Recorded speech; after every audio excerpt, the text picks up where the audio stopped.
Actually tuition లో ఇప్పుడు lucky draw తీస్తున్నాం కదా, గుర్తు పెట్టుకొని మేము సెలెక్టెడ్ గా అది ఒక చీటీ తీపిస్తాను మేము అని మీ పేరెంట్స్ భావిస్తారని ఈసారి లక్కీ డ్రాలో అవి వేసే ముందే కళ్ళకి గంతలు కట్టేస్తున్నాం. సో అతనికి ఏది పిక్ చేస్తే అది ఇంకా ఫైనల్ అయిపోద్ది అనమాట. సో మేముందే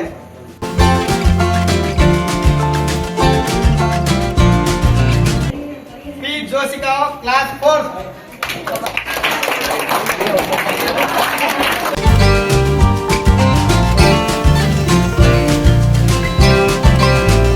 మీకు విలువలతో కూడిన విద్యను అందించడమే మన ట్యూషన్ పాయింట్ ముఖ్యమైన ఉద్దేశం. ఒక మనిషి యొక్క జీవన శైలిని మొత్తం మార్చేది చదివే.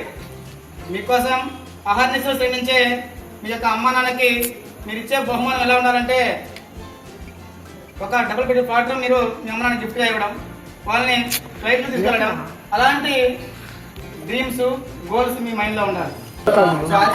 ఇయర్ వస్తుందంటే మనం కొత్త కొత్త ఎయిమ్స్ పెట్టుకోవాలి. ఎస్పెషల్లీ 10th వాళ్ళు, 10th వాళ్ళనే కాదు ఎవరైనా కూడా అందరూ కూడా బాగా చదివి మీ పేరెంట్స్ కావచ్చు, మీ తల్లిదండ్రులు, మీ ఉపాధ్యాయులు కావచ్చు, తోటి మీ రిలేషన్స్ కావచ్చు, మంచిగా తీసుకురావాలి. దాంతోపాటుగా I wish you all the best for your upcoming exams, especially 10th class వాళ్ళకండి. ఈ రోజు మీరు బాగా చదవాలి, హార్డ్ వర్క్ చేయాలి. దాంతోపాటు ఈ ట్యూషన్ మీకు ఏ సబ్జెక్ట్ డౌట్ వచ్చినా మన సార్ వాళ్ళు అందరూ కానీ మేడమ్స్ కానీ అన్ని దాన్ని క్లారిఫై చేస్తారు. అవునా కదా? మీకు ఏమున్నా కూడా అడగండి, మా కొంతమంది అడగట్లేదు.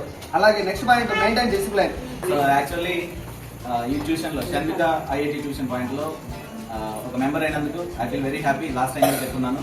సో ఒక ట్యూషన్ లాగా ఏదో డౌట్స్ వెరీ క్లారిఫై చేసుకుంటూ మిమ్మల్ని పంపించేయకుండా సో సబ్జెక్ట్ ఓరియంటెడ్ క్లాసెస్ చెప్పించడం, మీ చేత రెగ్యులర్గా వీక్లీ లేదా 2 weeks ఒకసారి టెస్టులు పెట్టడమే కాకుండా వాటికి మళ్ళీ మెజారిటీ 1, 2, 3 ప్రైజెస్ ఇవ్వడం. ఇక్కడ ఈ రోజు జరిగినట్టుగా లక్కీ డ్రా విన్నర్కి ఆ మంత్ ట్యూషన్ ఫీ కట్టకుండా దట్టు ఒక గిఫ్ట్ బాక్స్ కూడా ఇచ్చేసి పంపించడం. ఇది ఏ ట్యూషన్లో లేదు, కేవలం ఇది మళ్ళీ సార్ కృషి. మీకేదో చేయాలి, మీలో మోటివేషన్ కావాలనే పట్టుదల. మళ్ళీ సార్కి ఒకసారి క్లాస్. ఈ మానవుడు చేపలాగా ఈదలేడు, పాములాగా కరవలేడు, గుర్రంలాగా స్వారీ పనికిరాడు, పులిలాగా పరిగెత్తలేడు, సింహంలాగా పంజాలేడు. బట్ అన్నిటికంటే అత్యంత శక్తివంతమైనది ఒకటి మానవుడి దగ్గర ఉంది, అదేంటంటే మేధాశక్తి, తెలివి. రైట్? ఈ తెలివితోనే మిగతా జీవరాశులన్నింటినీ ఆడిస్తున్నాడు, పాటిస్తున్నాడు. మీరు జూలో చూడొచ్చు, సింహాన్ని, పులులను సైతం వీడు చెప్పినట్టు వింటున్నాయి అవి. అవునా? సో అత్యంత శక్తివంతమైన మెదడు మన దగ్గర ఉంది. రైట్? దాంతో బండి చక్రం నుంచి బాంబు దాకా ప్రతి ఒక్కటి కనిపెట్టాడు కదా. అయితే ఈ మైండ్ ని మనం ఒక ఖాళీ ప్లేస్ తో పోల్చొచ్చురా. ఇది చూడండి, ఒక ప్లేస్ ని ఖాళీగా ఉంచితే అందులో పిచ్చి మొక్కలన్నీ మొలుస్తాయి. అవునా? కంప చెట్లు, పిచ్చి చెట్లు అన్ని మొలుస్తాయి.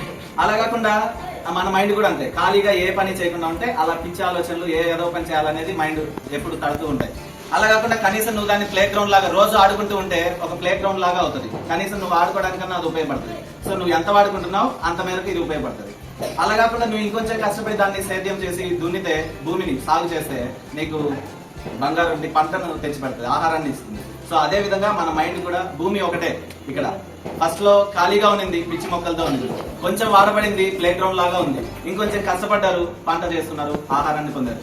సో ఇక్కడ కూడా మీ మెదడు ఒక భూమి లాంటిదే.